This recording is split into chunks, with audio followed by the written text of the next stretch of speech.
Hello everybody, welcome to Introduction to CSS 3. In the next 4 weeks, we're going to learn how to take plain, simple HTML5 code and turn it into something really beautiful. So what will we be doing over the next 4 weeks? Well, the main focus will be on learning about cascading style sheets. We're going to talk about why they are a better way to style than what people used to use in the early 2000s and late 1990s. Next, you're going to learn the syntax. Once you know that it's a better way to use it, how can we make sure that you're writing really good code?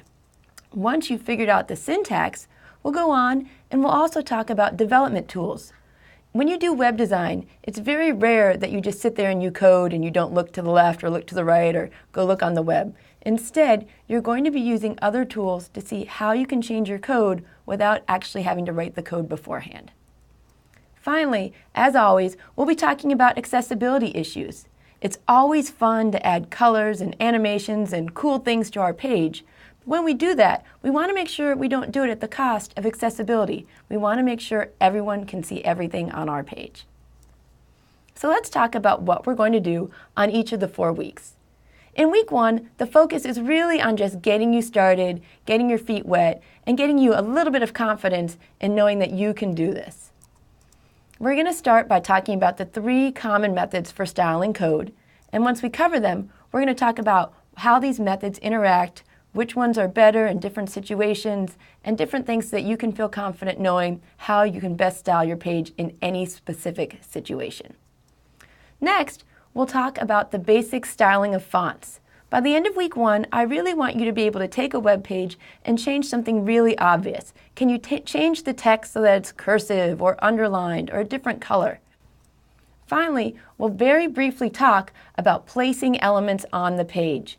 This is going to be an important element of our entire 4 weeks, is trying to figure out how you can put your header over here or an image over there. And it can be tricky, but that's okay because we're going to repeat it week after week. In week 2, I'll talk about something called the box model. This is a very common concept for any web developer because we talk about how every element on your page is actually a box. Next, we'll talk about styling links and lists. We all love the links in our page. The web is the web because we have links. So how can we make them look really cool? Next, we'll talk about advanced selectors. In the beginning of the course, we'll be very careful about styling simple elements, such as styling a list, or styling a paragraph, or styling a header. Next, we're going to want to talk about what if we only want to style some of the links, not all the links. Finally, we'll talk about browser capabilities. Just like when you learned about HTML5, you learned that some browsers support some tags while others don't. In the same way, browsers treat CSS differently, and I want you to know how to best react to that. In week 3, we talk about pseudo-classes and elements. These are kind of this cool idea of how we can make different things happen when we hover over a page. It also talks about how we can style just certain things like the last paragraph in the page or the first paragraph.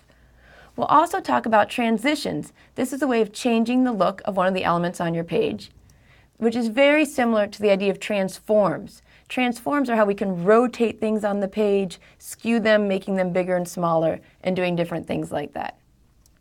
Finally, again, we'll talk about positioning, how we can make things go in a certain spot and stay there all the time. We've all seen really annoying pop-up menus and different pop-up ads. Now you can make your own annoying pop-up ad.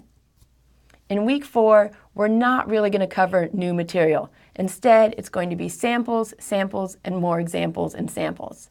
In particular, I want to show you different ways that we can style a table and different ways for styling a navigation menu. The bulk of week 4 will really be spent working on your final project.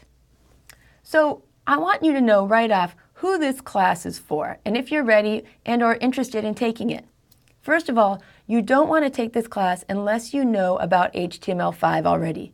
You may be taking a course on it, you may be just going online and reading about it, but you need to feel comfortable if I mention things such as tags or elements or validation. Next, this class is for people who have persistence. You will never code your pages the right way the first time, even the second time, sometimes the third, fourth, and fifth time. It's really about enjoying the whole process of really wanting to get something to work and feeling little victories when it does happen. Finally, this class is for those who are willing to do more than what I'm going to do in these lectures. There's only so much information I can give to you. It's up to you to practice it, tweak it, change it, and try to really see what happens beyond what I'm showing you. So if you want to know a little bit more about me and why I'm choosing to teach this class, here's a little bit of background information. I have a PhD in computer science, but to be honest, that's really the least important part. What I really have is 2 decades of teaching experience.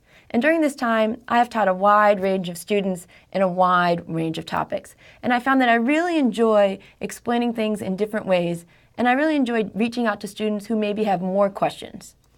My emphasis on education has always been running around the classroom, helping students debug, meeting with them one-on-one. The workload for this course will be pretty straightforward. Every week there'll be a very short quiz, typically multiple choice questions. More importantly, you're going to have weekly peer-graded assignments. Because I can talk all I want about CSS3, but until you start typing things in and playing with it, there's not really any other way to learn it.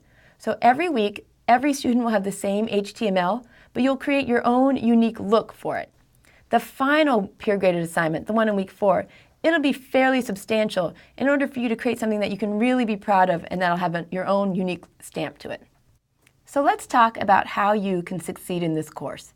In a perfect world, you'd get together with friends, you'd code together, you'd learn from each other's mistakes, and you'd also learn from each other's successes.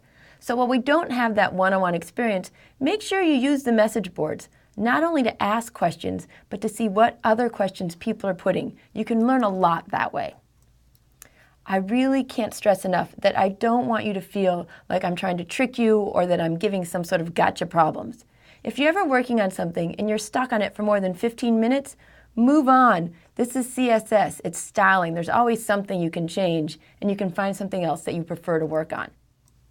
Make sure that you're looking things up on your own. There's no way I'll be able to teach you everything you need to know, and that's why you can go on the internet and look at different resources and see if there's something out there that you would like to recreate. Finally, it's really important that you practice this as much as you can. If you do the minimum required for this course and you're happy with that, that's great. I'm glad that you're able to learn something. But if you really want to be a web developer, it's so important that you're enjoying what you're doing and you're going off on your own and you're creating something beautiful whenever you can.